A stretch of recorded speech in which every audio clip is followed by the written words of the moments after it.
All right, we've done some work now with evaluating what are called definite integrals, where we have the boundaries, for example, a problem of finding the area from 0 to 1 on x squared. We've done some examples of those. Then we took the next step and said, well, what if I want to find the area between a couple of curves?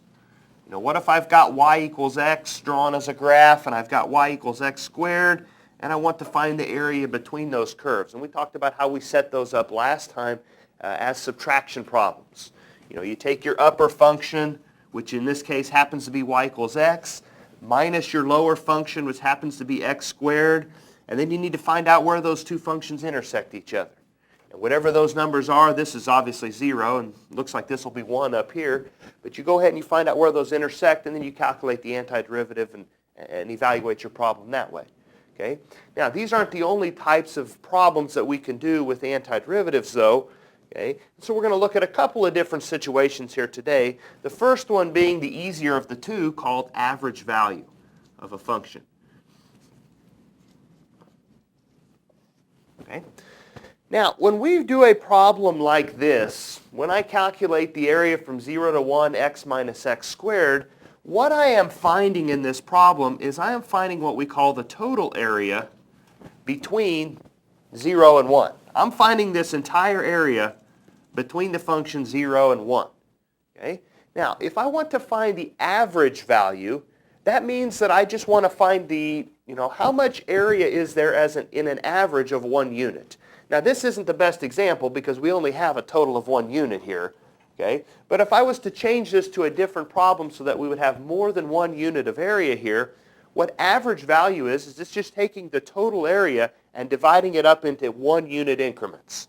Okay? So for example, let's just say I've got a different problem here, different equations, and let's just say I'm going from 0 to 4 on a different problem. Okay? And I find the antiderivative, and I find out that the answer happens to be 44. Okay? So this is saying that there are 44 units of total area from 0 to 4. What would be the average value of this function? Okay? Well, what would I do with this 44? What do you think? Yeah, I would divide it by 4, because what I'm doing is instead of finding the total area from 0 to 4, I just want to find out, well, on average, if I only went from 0 to 1, if I only went 1 unit, about how much area would there be? So I would take this 44 and I would divide it by 4, and I would say, well, there's about 11 units of area from 0 to 1. And then there's about 11 more units from 1 to 2, and so forth, all the way till I get to 4. Okay, now, doesn't mean that there's exactly 11 units of area in each of those 4 segments, but it's going to be somewhat close. Maybe the first one's 12 and the next one's 10. Okay, and then so forth. All right? But that's all average value is. Average value, just finding your antiderivative, exactly like we've been doing, but then in the end, the only difference or the extra step is we have to divide by how much ever region we're covering. We're just splitting it up into 1 unit increments or 1 unit intervals. Okay? So let's do an example or two of average value here for a couple of reasons. One, just to see how this works, but the second reason, just to get a little bit more practice with these types of antiderivative problems that we've been doing the last couple of days here. Okay? All right, let's look at this example here. Let's find the average value on the function x squared minus 2, and we're going from 0 to 5. Okay? All right, now picture-wise what this would look like, just so we in our mind have a little bit of an idea what we're actually calculating here. Okay, this is just a parabola that's been shifted down 2 units. So the vertex of my parabola would be here at -2. Now, I'm not going to draw the whole parabola. I'm just going to draw the section from 0 to 5. So if I start here at 0, and I draw my parabola, and then somewhere over here is 5, if I stop it at that point, okay, what we are finding here, if we take this antiderivative, and I'll go ahead and cut it off here at 5, we'd be finding these 2 areas right here. We'd be finding this area right here, and then this region right over here. Okay, that's what our antiderivative would be calculating for us. Okay, now, some of this area is positive, some of this area is negative, but that will all come out when we do our actual problem. Okay, so let's go ahead and start with that. Let's find a total area, see how much area we have in this region, and then we'll come back and find the average value. Okay. All right, so we set this problem up from 0 to 5, x squared minus 2.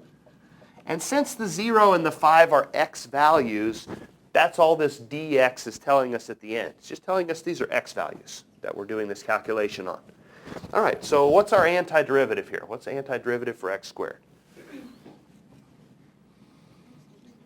X cubed over 3. What's the antiderivative for 2? 2x. And now I'm going to evaluate this at x equals 0 and at x equals 5, and I'm going to do a subtraction and see what I come up with. Okay, we plug in the upper boundary first. We plug in 5. 5 cubed, 125 divided by 3.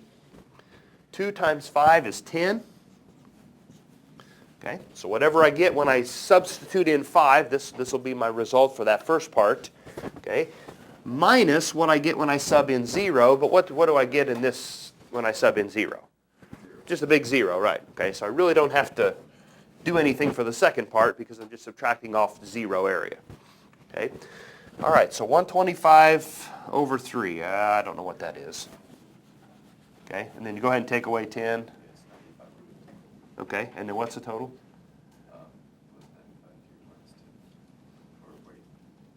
Okay, I just give me a decimal. That's okay. Not necessarily the fraction. You're right. You're right. It's 95 over 3. 31.6. Okay. Yeah. All right. And so this is the total amount of area. Well, not total amount of it. This is the net amount of area that we have between 0 and 5. Now, I don't know exactly how this, well, I guess I do know exactly how this breaks down here, okay? Because of the way that this subtraction came out on this problem here, this region up here had an area of 125 over 3, okay? This region down here had an area of 10.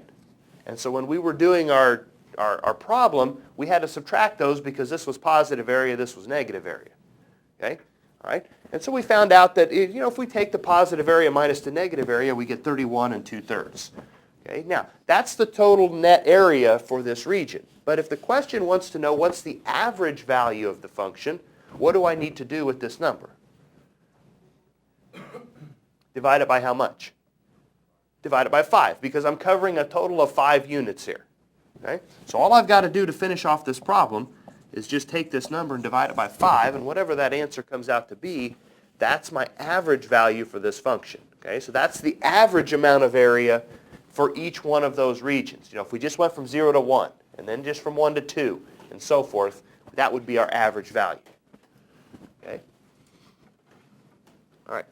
So like I said, not really too big of an extension. If you're comfortable doing what we've been doing the last couple of days, you just got a little bit of division at the end and you're finished. Okay? All right, let's just do one more example. Let's see here. What happened to my eraser?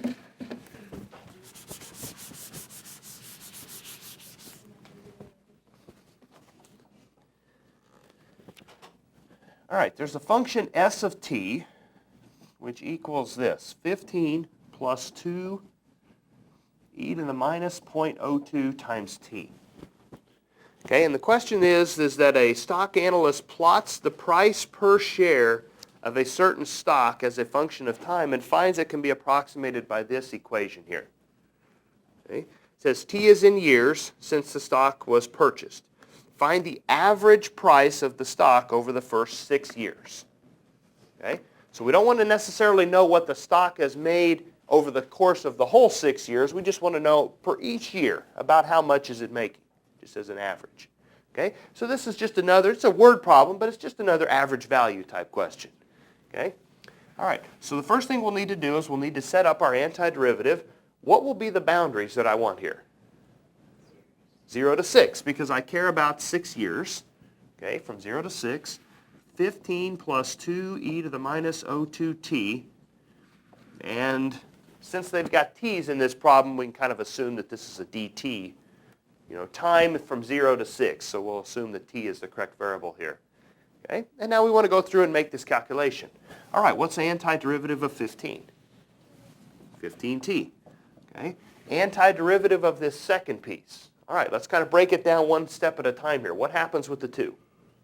Stays there because it's multiplied. Okay, what's the antiderivative of e to something? E to that power. But because it's not just a t up here in the exponent, what else do I need to do? I have to do the chain, undo the chain rule, and meaning I have to divide by the slope of this piece up here, right? So I have to divide off by negative 0.02. Good. All right. And now we want to evaluate this from t equals 0 to t equals 6. Okay? And when we do this calculation, this will tell us the total amount that the stock has made over the first 6 years. All right? So if I sub in 6 here, 15 times 6 is 90. I will definitely need some help with this second part, though.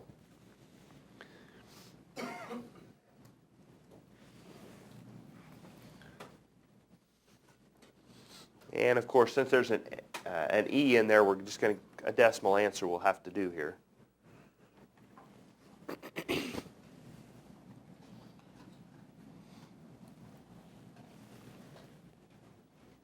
About how much?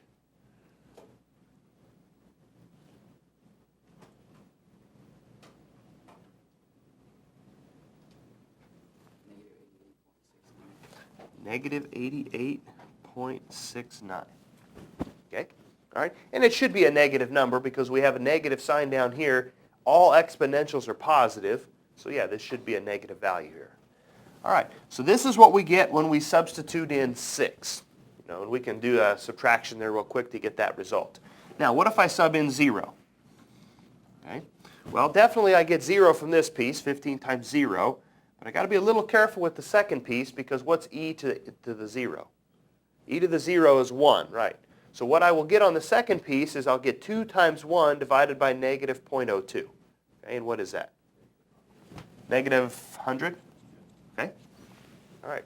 And so now I've got this set up here. Now it's just a matter of finishing it off by calculating it here.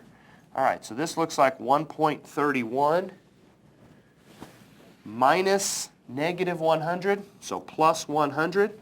So it looks like my answer is 101.31. Okay, and again, this is a total value. Okay, so this is what the stock has been worth for the total of 6 years. What if I want the average value of this stock? Just divide by 6, sure. Yeah, that's all I have to do. Just take this answer and divide by 6. There's my average value. Okay? Now, all the examples that I chose here today happen to have the first number start at 0 and then go to another number. And that's very common because usually you want to know, a times 0 is usually when a problem starts. Okay? But even if this wasn't 0 to 6, even if this said find the average value from year 2 to year 6, the only differences we would make is instead of subbing in a 0 here, we would be subbing in a 2, so we get a little different answer. And then at the very end, instead of dividing by 6, we just divide by what? Just divide by 4, right? Because we're only looking at how much has it, what's the average value for each of the 4 years. Okay? So even if this first number isn't 0, it doesn't really change much in terms of our problem. Hey, questions with average value. Really not a difficult extension from what we've already done. Okay. Now, the second type of problem that I wanted to look at here today is a little different, but again, it's going to give us some good practice on what we've already done up to this point. We're going to use antiderivatives to help find a volume of certain shapes. And what the shapes we're going to look at here today are called solids of revolution. Okay? And I'm going to give an example here. I'm going to draw a picture in just a little bit, just to give you an idea of what we mean by a solid of revolution. Okay? All right, here's an example of a solid of revolution. Let's say that I just take the really easy equation y equals x. Okay? And if I draw this line y equals x in here, imagine if I was to do this. If I was to take this line, and if I was to take the region underneath of it, take that area and rotate it around the x-axis. Okay? Now, just think about it for a second here. I'm going to take this area right here. Okay? And I'm going to take this piece, I'm going to rotate it around the x-axis, just rotating that triangle around. What shape am I going to be creating here? It's a cone, isn't it? Right.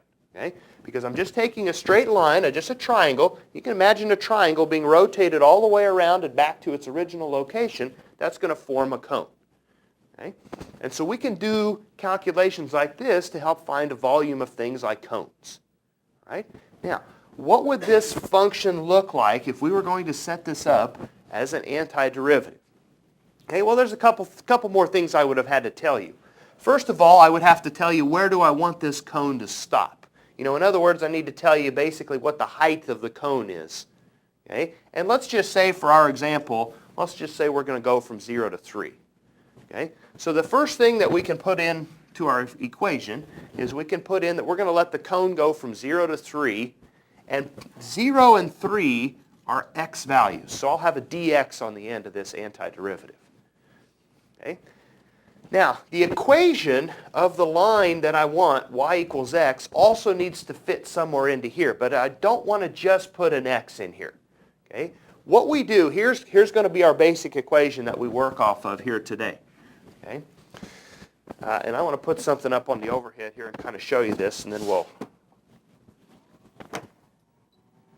look at it a little more here. Get to the right mode here. They've got a nice little picture here in this text of what's really happening when we're going to take these antiderivatives here in a little bit. And they've got a lot more weird shape than what I did with the cone up on the board here. But what we're doing here is instead of finding an area this time, we're actually finding the volume. And when we split this up, and all of our little dx's at the end there, we're finding the volume of all these little cylinders. So we got a little cylinder right here. And then just a little bit to the right, we'll have another little cylinder, and then another little cylinder. Okay? So we're just finding instead of finding just the area underneath this curve, which is what we have been doing, we're now just extending it, and because of the rotation that's taking place, or the revolution, we're finding this volume of a cylinder. So we're finding the volume of a whole bunch of cylinders and just adding them all together. Now, the reason I bring this up, not that it's anything you have to memorize, but the reason I bring it up is because our formula here for this section is going to look like this. Okay? We're going to have a pi f of x quantity squared dx type situation here. And then the question comes, well, why the pi and why the f of x quantity squared? Okay? Well, the formula for the volume of a cylinder, okay, or at least part of the formula, well, no, let's just do the whole thing. Formula for the volume of a cylinder is pi r squared times h. Okay? Now, let's try to make a comparison here with this equation and this equation, and I think you'll see why this makes sense that it's a cylinder. Of course, you can see how the pi's match up. They're just exactly the same. The function is going to act as our radius in this example. If I look at this, you think about the bottom of a cone. Okay? The bottom of a cone is circular. Okay? Where would the radius be on this drawing? Wouldn't the radius be from this point to this point right here on the circle? Okay? So that's what this is saying. If I stopped it at 2 instead of stopping it at 3, the radius would just be right here, wouldn't it? Okay? So that's why the function itself is going to act as our radius.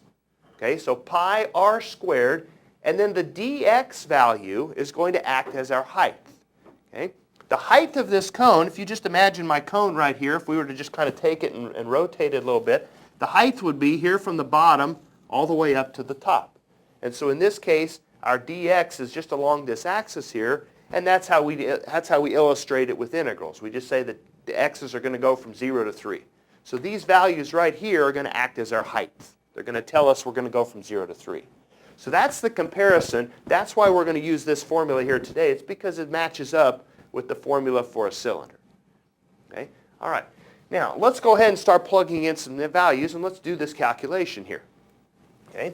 The pi just stays there each time because it's just a constant. Okay? My function is x, and so what needs to go in this spot right here?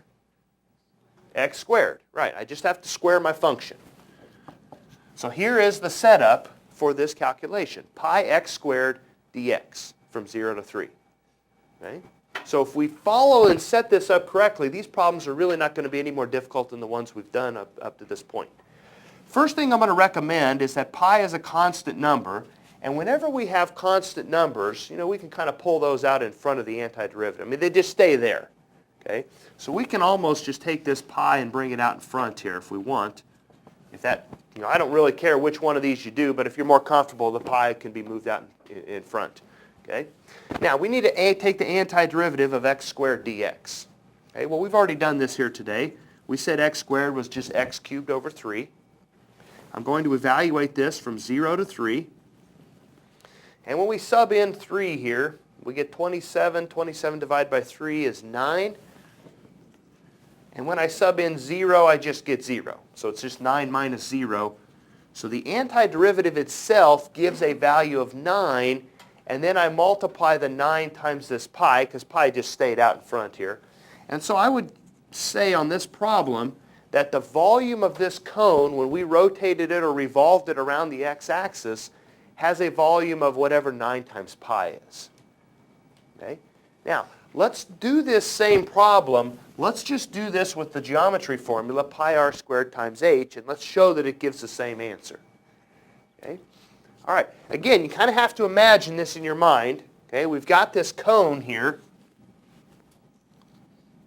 Okay? I've just taken the solid here and just flipped it over so that it matches up here. Okay? If I told you to find the volume of this cone right here, okay, what would be the dimension of this radius? As you look at this drawing over here, what would the radius have to be? It would have to be 3, wouldn't it? Okay? Because the distance from this point up to this point right here, okay, that's a distance of 3.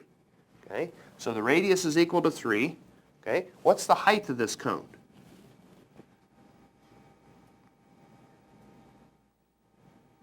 Okay? The height of the cone, again, kind of imagine if this is rotated over, wouldn't the height be from this point to this point? And that's also 3, isn't it? Okay, from 0 to 3. Okay, so this is 3. Okay. Now, one thing that I have to make a little bit of an adjustment on, we can't quite use this formula because remember I said this is the formula for a cylinder, and this is definitely not a cylinder here. Okay, but the formula for the volume of a cone is really close to a cylinder. It's just pi r squared times h and then divided by 3, or times 1/3. Okay? That's the formula from geometry for a cone. Now let's start plugging in our radius and our height, and let's see if we get 9 times pi. Okay? All right, so we got a 1/3 pi. We said the radius was 3, so that's a 3 squared. And we said that the height was a 3. Okay? And if I do all my cancellation and multiplying and cleaning this up here, what do I end up with? You end up with 9 pi, right? Because the 1/3 times the 3 is just a 1. This just turns out to be 9 times pi. So we've kind of confirmed that, yeah, we can use antiderivatives to help us find volumes of solids, and they match up with the geometry formulas that we already know from before. Okay, now this was a really simple example. We wouldn't want to use antiderivatives to do a problem like this. We just use geometry. But if the equation, if this isn't a straight line, if we've got a nice big old curve up here, well, we don't have a geometry formula to calculate that one. That's when the antiderivatives will come in and help us. All right, so that's the difference between those situations. Okay, so let's look at some more examples here. Finding the volume of solids of revolution.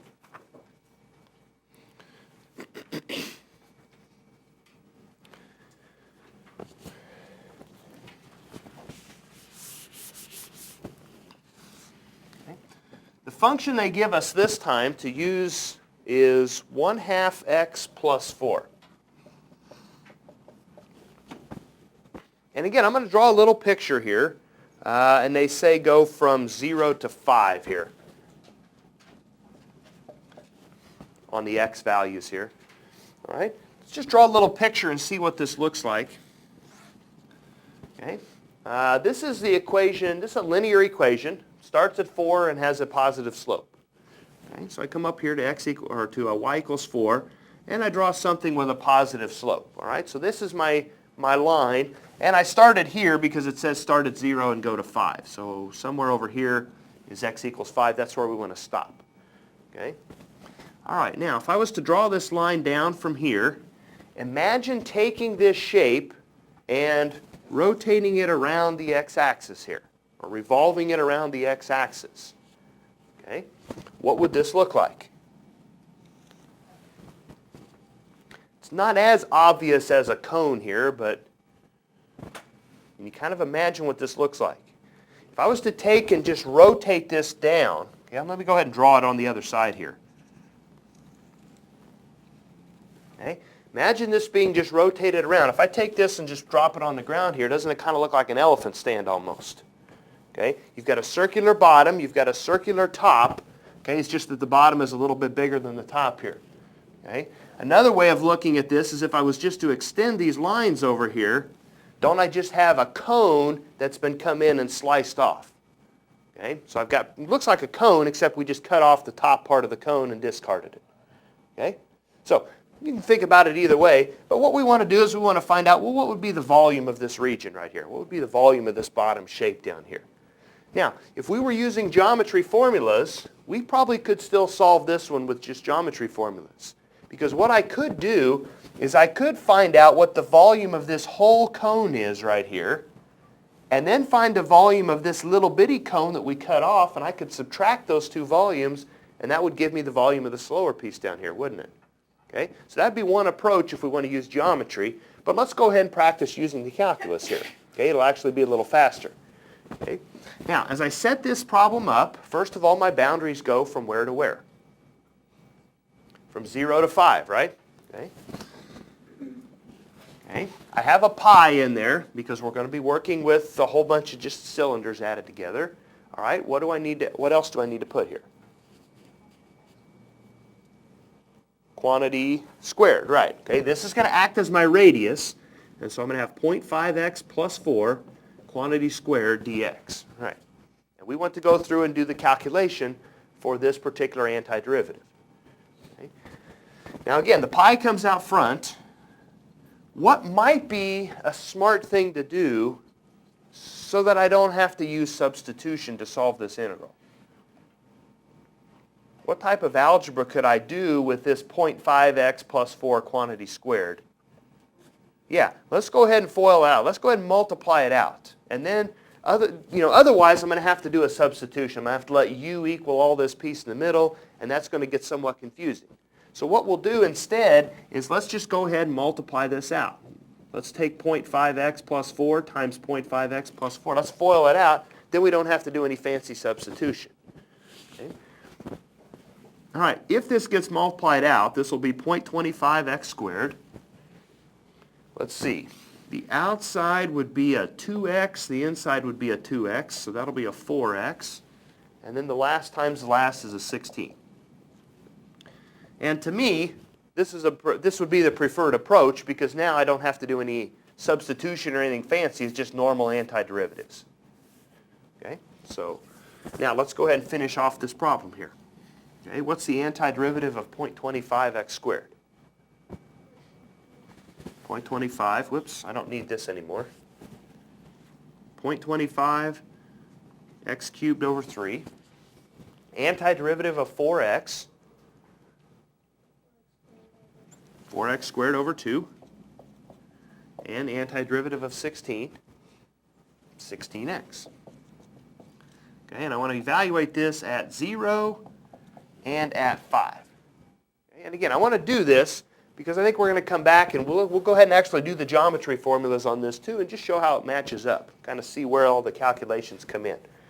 Okay, so I need a little help with this. I need some help subbing in 5 into this function right here. And we can clean it up a little bit here. This is just really a 2. Okay. But let's see what we get when we sub in 5.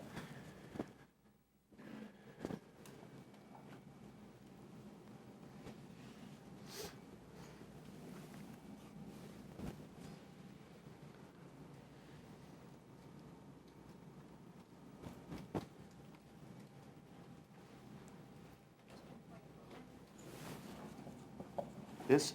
Okay. All right. So when we sub in 5, we come up with, I think it should be a little bigger.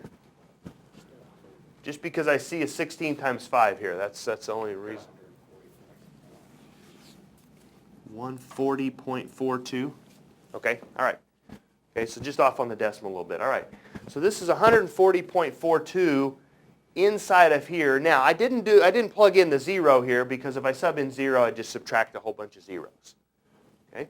All right. So this answer, whatever 140.42 times pi is, that would be the total volume of this little elephant stand that we've come up with.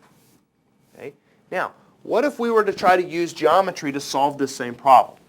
Okay, as I said, let's find the area of, or the volume of the big cone minus the volume of this little bitty cone out here.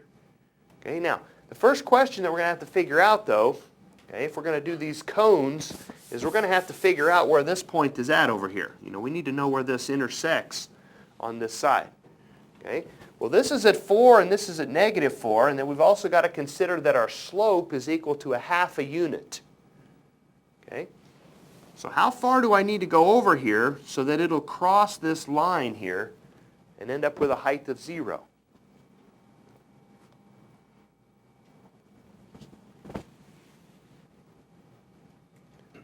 My slope's only 1/2 a unit, so if I come over to -1, where will I be at in terms of height? I'll be at 3.5, right? I was at 4, and if I come over another unit, I'll be down to 3.5. So if I come over to -2, I'm where? I'm at a height of 3. Okay, so kind of keep going here with this idea. How far do I need to go till I get down to 0? Should be -8, right? Yeah. And another way we could have thought about this is if I was to take and sub in 0 for y and solve this for x, I would come up with -8. Okay, so I need to be over here to -8. Now that's going to be important for us because now we have enough information to find the volume of this big cone. Okay. Volume of the cone is 1/3 pi r squared times the height. Same formula as before. What's the radius of this big cone? What's the radius of the circle at the very bottom? Okay. Yeah, it's going to come from this dimension right here. Okay, this will be the radius of our circle at the bottom. Question is, though, how high is this? Well, if I sub in 5 into this function, what's the height? 6.5. If I just sub in that 5. So this is 1/3 pi r squared. And then I need to know the height of this cone. From this point to this point is how much? 13 units, right. From 5 to -8 would be 13 units. All right? And so this value right here, whatever it comes out to be, that's the volume of the big cone. Okay? Now, we need to subtract away the volume of this little cone right up here because that's not part of our volume that we're really interested in. Okay? Well, let's do the same thing here. Okay, this one will actually be easier because what's the radius on the little cone? The radius on the little cone is just 4. And what's the height on the little cone? It's just 8, right? We're going from 0 to -8, right? Okay, so that one was a little bit easier to calculate. All right, if you were to go through and punch this in your calculator and then punch this number in your calculator, they should match up perfectly because we're just finding the same volume 2 different ways. Okay? All right, any questions with this? I don't, either way. If you want to multiply it out, that's fine. If you want to leave it as something times pi, that's fine. Yeah, either way is great. Okay. All right, let's do another example here of volume.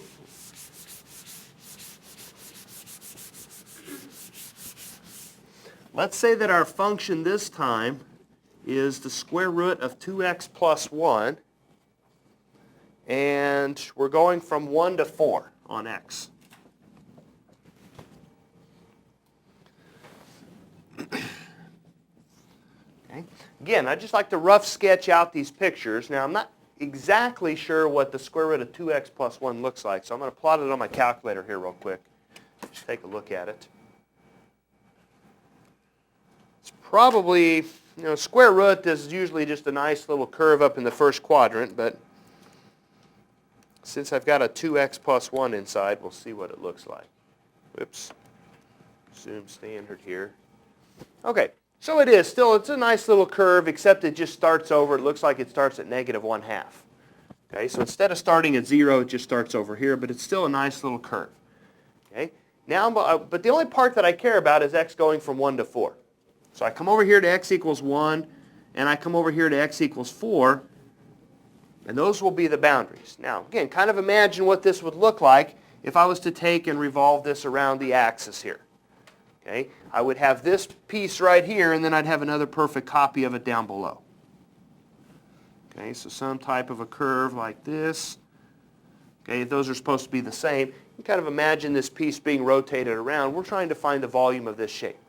Now, this time we don't really have geometry formulas to fall back on. You know, we don't have cones to fall back on because this is not a perfect cone, right? So we have to, let's go ahead and use calculus to find it, right? So we set up our antiderivative. Where am I going from? From 1 to 4. Okay. Pi stays in there, and then what do I use for the radius? I use the function, right. Now, I'm not going to write this. I just want you to tell me what the answer is. What if I take this function and I square it? What do I get? Just 2x plus 1, right. So it was square rooted, but when I square the function, it just becomes 2x plus 1. Okay. And then a dx on the end because these values are x values here from 1 to 4.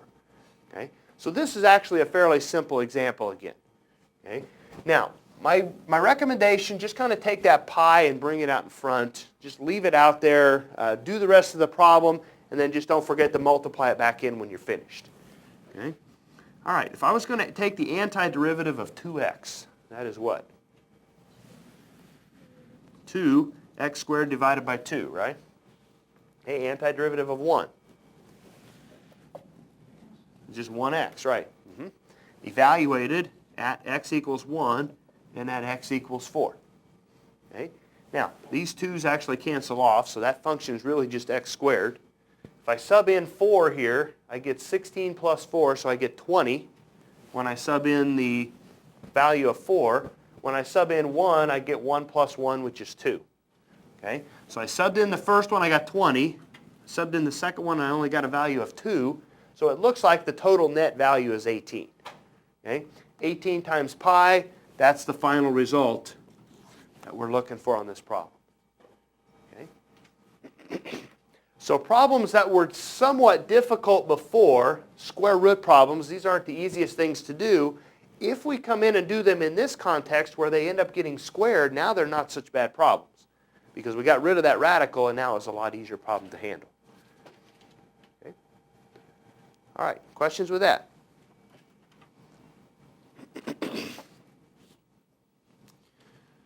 All right. Let's do one more example and let's call it a day here.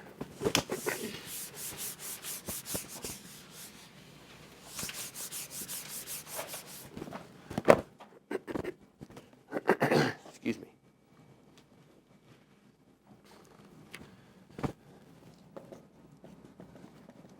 All right, this time the function is 2 minus x squared. And this time they don't tell us the boundaries for x. We're just going to figure those boundaries out depending on, once we graph this, I think we'll be able to just figure them out automatically here. Okay? If you know what, you may know what this looks like, but if not, you just plot it on your calculator and graph 2 minus x squared, and it's just an inverted parabola that's been shifted up 2 units. Okay? We've got this type of a region right here. Okay? Now, the region that we can have, or if we want to close this off, if we're going to rotate this around the x-axis, okay, we need to stop it down at this stage right here.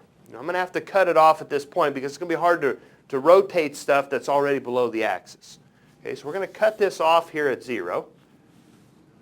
Okay, and so I end up with just an inverted parabola, kind of like this. Okay, now, what if I was to rotate or revolve this around the axis here? Approximately, what's this going to look like here? Yeah, some type of a bowl almost, some type of almost, not quite an egg shape, but some type of an oval type, ellipse shape, right. Okay, it's going to be some type of a shape kind of looking like that. Okay, and we want to find the volume of this object. Now, again, the hard part is we don't have too much information here. We're going to have to set some things up on our own this time. Okay, first of all, I have a pi here, and then what goes next? Okay, function squared. So 2 minus x squared, quantity squared. dx. Now, where do my x's go from? In other words, what's this number and what's this number right here? Okay, well, they didn't tell us what those numbers are, but if we can figure them out. Okay, seems like 2 and negative 2 are reasonable answers, but that's not quite it. You're pretty close, though. Okay, because if I actually plugged in a 2 into this function, if I subbed in a 2 here, would I come up with a height of 0? Not quite. It'd be 2 minus 4. Okay, so we got to decide what number should we sub into that function so that I end up getting a height of 0. Square root of 2. Okay, off to the side, we just set this function equal to 0. We want to find out what number can I sub in that'll turn this into 0. Right? And if I add the x squared over to the left side and then square root, okay, that's where that square root of 2 is coming from. Okay? And if this is the square root of 2 over here, then this, of course, has to be the negative square root of 2 over here. Okay? So that tells us that our boundaries are going to go from 2 to the square root of 2. Now, the other day I mentioned this little shortcut or little trick. Okay? Is there a lot of symmetry on this graph from the left side to the right side? Yes. Okay? So what could I do so that I wouldn't have to sub in a negative value? I could change this over to a what? Change it to a 0, and then multiply the whole thing by what? By 2. Okay? And to me, that's a lot easier to do. So we don't have to sub in the negative side. Let's just find out what it is from 0 to 2, and let's just multiply it by 2, because we got 2 halves that are the same. Okay? All right. So now let's go ahead and finish this off. All right. I can, again, bring out that pi out in front. So I'll bring it out here with this other 2. Okay? All right. Antiderivative of, oh, well, let's see here. This thing is squared. So again, I probably want to do what first? Probably FOIL it out. It'll be a little easier, right? Let's just go ahead and multiply it here. So right above it here, if we FOILed this out, what would we get? We got 2 minus x squared times another 2 minus x squared. So the first times the first is what? 4. Okay, the outside is negative 2x squared. The inside is negative 2x squared. So that's a total of negative 4x squareds. And then the last times last is x to the 4th. Okay, so I kind of do all this. Now let's take the antiderivative. It'll be a lot easier. Antiderivative for this, 4x. Antiderivative for the next piece, 4x cubed over 3. And this one, to the 5th divided by 5. And I'm going to evaluate this from 0 to square root of 2. Okay? Now, as far as my calculation here, okay, if I sub in 0, this whole piece is going to 0 out. So the calculation just becomes, what do you get when you sub in the square root of 2? And this isn't going to be very nice numbers. You know, I'll just stop at this point because you could plug this in. Just a matter of plugging in square root of 2 into all these spots. Don't forget to multiply by that 2 pi that we pulled out front at the end. But that result, that would be the volume of this egg shape or ellipsoid type shape that we came up with here. Okay, questions with this? Just a couple of different applications where we use antiderivatives to help solve some problems. We did average value, and then we did this volume of revolution. Okay. See you next time.